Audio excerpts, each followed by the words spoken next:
बुर्ज खलीफा की टॉप पर बना ये स्पायर बहुत छोटा सा लगता है। ना ही यहाँ तक पब्लिक को जाने की परमिशन है और ना ही इसमें मौजूद फ्लोर्स ज्यादा ऑक्यूपाइड हैं। लेकिन बुर्ज खलीफा में इसकी इतनी इम्पोर्टेंस है कि अगर ये ना हो तो पूरी बिल्डिंग की मजबूती खतरे में पड़ सकती है। इसको बनाना इंजीनियरिंग टीम की मजबूरी थी और कैसे भी करके इस टास्क को कंप्लीट करना बहुत जरूरी था। नाजरीन, बुर्ज खलीफा का ये स्पायर अपने आप में एक स्काई स्क्रैपर से कम नहीं है। जितनी सिर्फ इस स्पायर की हाइट है, इतना बड़ा स्काई स्क्रैपर तो दुनिया की आधी से ज्यादा कंट्रीज में भी नहीं है।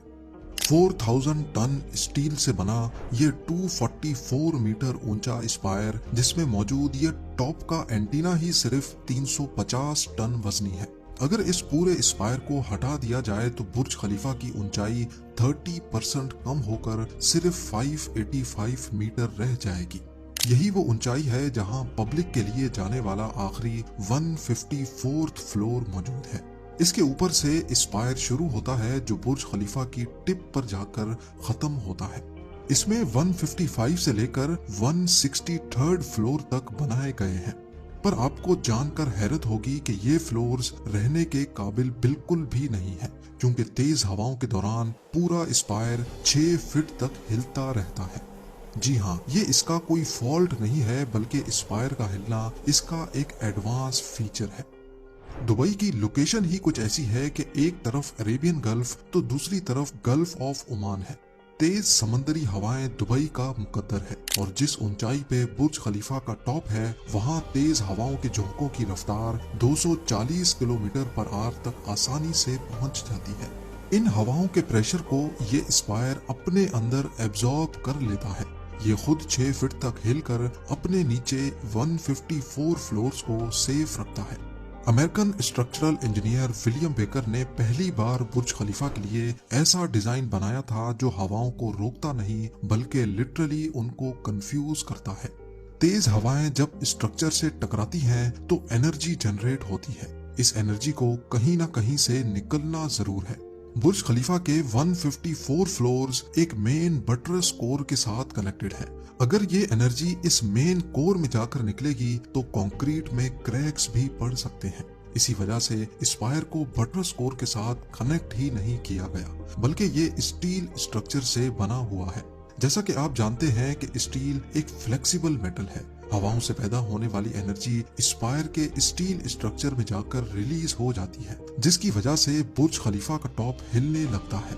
इंजीनियर्स ने इसको ऐसे डिजाइन किया है कि ये सिर्फ 6 फीट तक हिल सकता है। स्पायर बुर्ज खलीफा के लिए सिर्फ ये अकेली कुर्बानी ही नहीं देता, बल्कि स्पायर पे लगी ये डिवाइस पूरे दुबई को खतरनाक आसमानी बिजली से भी बचाती है। दुनिया के सबसे ऊंचे स्काई स्क्रैपर के टॉप पे लगी ये डिवाइस एक लाइटनिंग अरेस्टर है। इसमें एक छोटा सा सेंसर लगा है जो अपने आसपास बादलों में एक्टिव चार्ज को डिटेक्ट करता है और लाइटनिंग अरेस्टर इसका ऑपोजिट चार्ज जनरेट करके लाइटनिंग को अपनी तरफ अट्रैक्ट करता है। फिर स्टील वायर के जरिए करोड़ों वोल्ट्स के चार्ज को सेफली पूरी बिल्डिंग को बचाता हुआ जमीन के अंदर ले जाता है।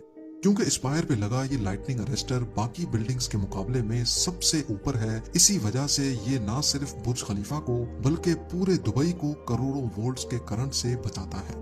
अभी तक ये लाइटनिंग अरेस्टर 16 से 20 मर्तबा अपना काम परफेक्टली सर अंजाम दे चुका है।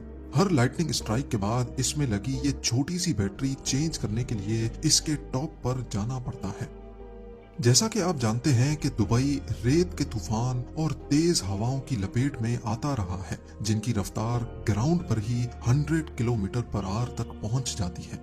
इतनी तेज हवाएं ऊंचे स्काई स्क्रैपर्स के लिए एक बहुत बड़ा मसला है। न्यूयॉर्क सिटी के करीब मिड टाउन मैनहट्टन में सिर्फ 279 मीटर ऊंचा सिटी ग्रुप सेंटर मौजूद है। 1978 में कंस्ट्रक्शन के बाद इसके डिजाइन में एक बहुत बड़ा इंजीनियरिंग फ्लॉ पकड़ा गया। प्रिंसटन यूनिवर्सिटी के एक इंजीनियरिंग स्टूडेंट ने नोटिस किया कि सिटी ग्रुप सेंटर तेज हवाओं का लोड बर्दाश्त नहीं कर पाएगा। तेज हवाओं का सिर्फ 25% ही सिटी ग्रुप सेंटर को आसानी से गिरा सकता था। ये फ्लॉ जब बिल्डिंग के डिजाइनर तक पहुंचा तो उन्होंने फौरन कुछ कैलकुलेशंस की और इंजीनियरिंग स्टूडेंट की बात से इत्तेफाक किया। कहा जाता है कि इस मामले को राज रखकर बिल्डिंग में मेंटेनेंस के नाम पे एक्स्ट्रा डैम्पर्स ऐड किए गए और ये बात कई सालों तक डिस्क्लोज नहीं की गई थी। जब तेज हवाएं किसी भी बिल्डिंग से टकराती हैं तो बिल्डिंग की बैक साइड पे रोटर्स पैदा होते हैं जिनको वोर्टिसेस भी कहा जाता है। ये वोर्टिसेस लो एयर प्रेशर के पॉकेट्स होते हैं जो बिल्डिंग को साइडवेज हिलाते हैं। एक बार बिल्डिंग थोड़ी सी भी हिलना शुरू हो जाए तो ये वोर्टिसेस इस मूवमेंट को बहुत ज्यादा बढ़ा देते हैं। इसकी सबसे परफेक्ट एग्जांपल पार्क में लगा झूला है जो शायद आप सबने कभी न कभी जरूर झूला होगा। झूला झूलते वक्त अपनी टांगों को झूले की मूवमेंट के साथ हिलाया जाए तो झूला खुद ब खुद तेज होता जाता है क्योंकि हम अपनी टांगें झूले की फ्रीक्वेंसी के साथ हिला रहे होते हैं। इस फिनोमेना को रेजोनेंस कहा जाता है। दुनिया की सबसे ऊंची बिल्डिंग बुर्ज खलीफा के केस में स्ट्रक्चरल इंजीनियर विलियम बेकर ने ऐसा डिजाइन बनाया जो हवाओं को अपने आप कंफ्यूज करता है। अगर आप गौर करें तो बुर्ज खलीफा के ये तमाम डेक्स एक दूसरे के लेवल पे नहीं बनाए गए बल्कि इनको एसिमेट्रिकली बनाया गया है, यानी हर डेक दूसरे से मुख्तलिफ है। इसकी वजह से जब हवा बुर्ज खलीफा से टकराती है तो उसके हर फ्लोर के पीछे पैदा होने वाले रोटर या वोर्टिसेस भी एक दूसरे से डिफरेंट होते हैं, यानी इनकी फ्रीक्वेंसी टावर की फ्रीक्वेंसी से मैच नहीं कर पाती। यही वजह है कि दुनिया की सबसे ऊंची बिल्डिंग तेज हवाओं को कंफ्यूज करके पिछले 13 सालों से सही सलामत खड़ी है। फिर चाहे हवा नॉर्थ से आए या साउथ से, बुर्ज खलीफा का डिजाइन चारों तरफ से हवा को कंफ्यूज करता है। नॉर्मली किसी भी कंस्ट्रक्शन प्रोजेक्ट बनने से पहले उसका कंप्लीट डिजाइन पहले तैयार किया जाता है, लेकिन बुर्ज खलीफा की कंस्ट्रक्शन के दौरान किसी को भी मालूम नहीं था कि ये टावर कितनी ऊंचाई तक जाएगा। सबसे पहले इसकी प्रपोज हाइट 530 मीटर्स थी क्योंकि 2003 में जब बुर्ज खलीफा की कंस्ट्रक्शन स्टार्ट हुई उस वक्त ताइवान में टाइपाई 101 की कंस्ट्रक्शन अपने आखिरी फेज में थी।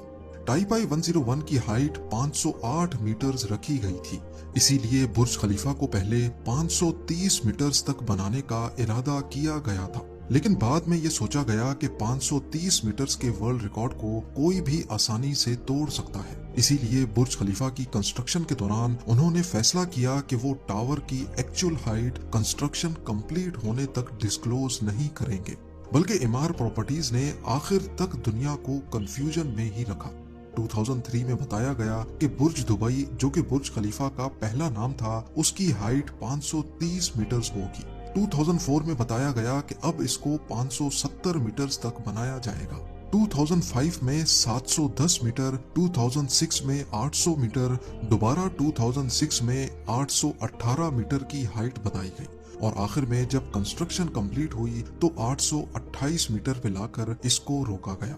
यही वजह थी कि बुर्ज खलीफा की कंस्ट्रक्शन के दौरान प्रपोज होने वाले दूसरे टाइपाई 101 से भी ऊंचे प्रोजेक्ट्स कभी भी वर्ल्ड टॉलेस्ट बिल्डिंग का टाइटल अपने नाम नहीं कर सके।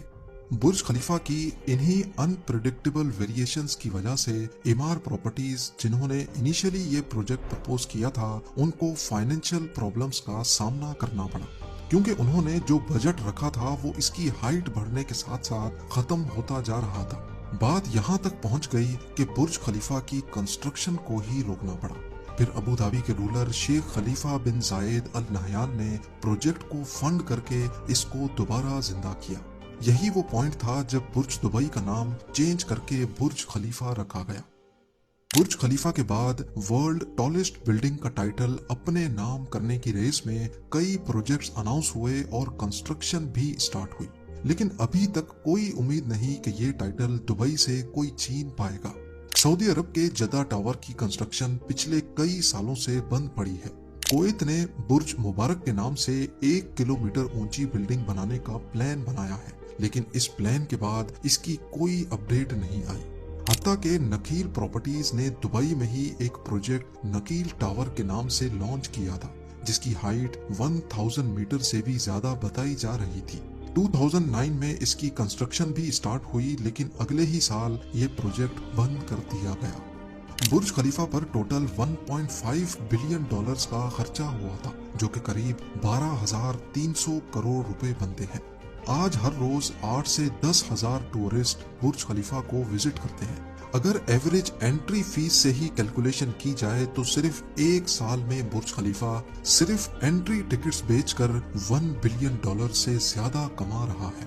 और इसकी वजह से दुबई में जितना इकोनॉमिक बूम आया उसका तो कोई हिसाब ही नहीं। उम्मीद है कि ये वीडियो भी आप लोग भरपूर लाइक और शेयर करेंगे। आप लोगों के प्यार भरे कमेंट्स का बेहद शुक्रिया। मिलते हैं अगली शानदार वीडियो में।